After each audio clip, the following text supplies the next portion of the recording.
Dice Sindaco Negri, per quanto riguarda le alberature invece farete una valutazione di tutti gli ippocastani delle piazze, la priorità è la sicurezza dei cittadini.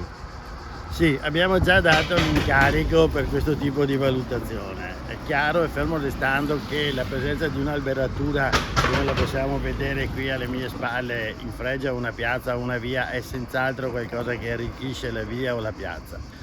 Però l'albero è anche, da un certo punto di vista, può diventare un elemento di pericolo nel momento in cui, per cause naturali oppure per cause accidentali, tipo lavori che sono stati fatti in prossimità alle radici o altro, viene a essere lesionato e viene a non essere più sano, in sicurezza nella sua posizione.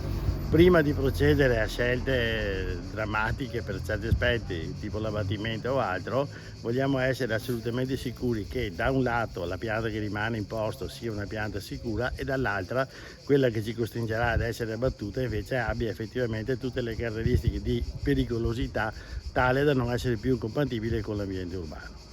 Lo studio è già stato commissionato, verrà depositato ai primi di settembre, verrà reso pubblico e in base a quello si prenderanno le decisioni necessarie. Grazie.